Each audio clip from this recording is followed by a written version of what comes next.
పీఠాపురంలో మాజీ MLA SVSN Varma ఆధ్వర్యంలో రాష్ట్ర విద్య, ఐటీ శాఖల మంత్రి, టీడీపీ జాతీయ ప్రధాన కార్యదర్శి నారా లోకేష్ పుట్టినరోజు వేడుకలు ఘనంగా నిర్వహించారు.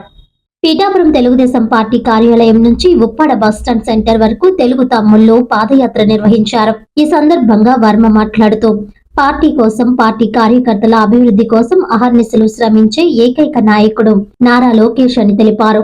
విద్యారంగంలో అనేక మార్పులు తీసుకువస్తూ పరిశ్రమల స్థాపన కోసం పాటుపడుతున్నారని అన్నారు. అదే విధంగా పార్టీ భవిష్యత్ రథసారథి లోకేష్ అని పేర్కొన్నారు. ఈ కార్యక్రమంలో టీడీపీ నాయకులు, కార్యకర్తలు అధిక సంఖ్యలో పాల్గొన్నారు.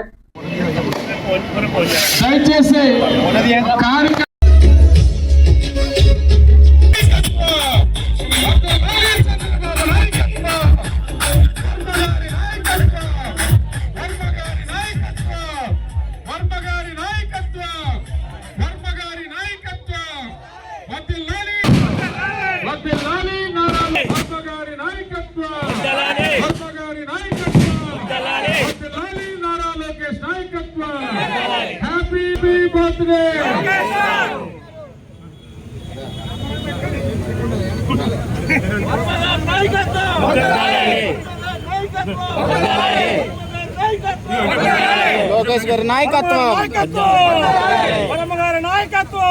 ఈరోజు నారా లోకేష్ గారు జన్మదినం సందర్భంగా పిఠాపురం నియోజకవర్గ కార్యకర్తలు, ప్రజలందరూ కూడా చాలా రంగరంగంగా జరుపుకోవడం జరిగింది.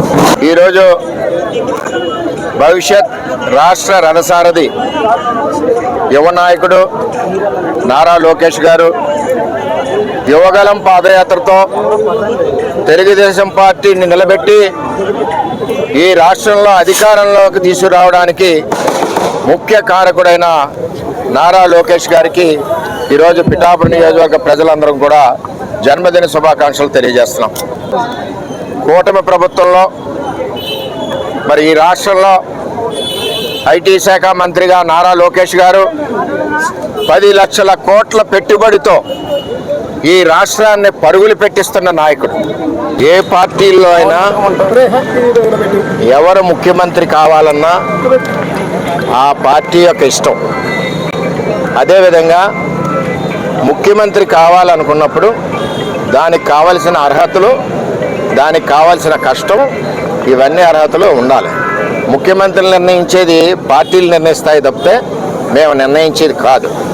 మేము కోరేది తెలుగుదేశం పార్టీని, తెలుగుదేశం పార్టీ కార్యకర్తగా ఈ పార్టీకి భవిష్యత్ రథసారథిగా తెలుగుదేశం పార్టీకి ఒక ఆశాకిరణం నారా లోకేష్ గారు అని చెప్పి యావత్ తెలుగుదేశం పార్టీ కుటుంబం, రాష్ట్ర కుటుంబం కోరుకుంటుంది.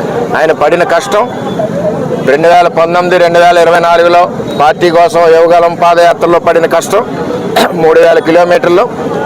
అదేవిధంగా పార్టీలో చాలా రకాల కొత్త విధంగా టెక్నాలజీని ఇన్వాల్వ్ చేసి ఇన్సూరెన్సులు పెట్టి పార్టీ కార్యకర్తలు ఆదుకున్న విధానం, పార్టీకి మెంబర్షిప్ చేసిన విధానం, ఇవన్నీ కూడా తెలుగుదేశం పార్టీని లోకేష్ గారి నాయకత్వంలో ఆయన యొక్క శ్రమతో నిలబెట్టింది ఈరోజు.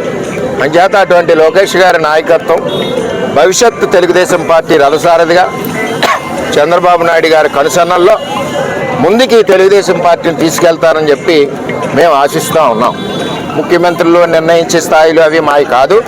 ఎవరు ముఖ్యమంత్రులు నిర్ణయించాలన్నా ఆ పార్టీ యొక్క అధ్యక్షుల నిర్ణయాల మేరకు, ప్రజల అభిష్టం మేరకు ఉంటుంది తప్పితే అది కూడా ఒక ముఖ్యమంత్రి అభ్యర్థి అవ్వాలంటే ఎన్నో సంవత్సరాలు కష్టపడి ఎంతోమంది ప్రజల గుండెల హృదయాల్లోంచి బయటకు వచ్చిన నాయకుడు ముఖ్యమంత్రి అవుతాడు.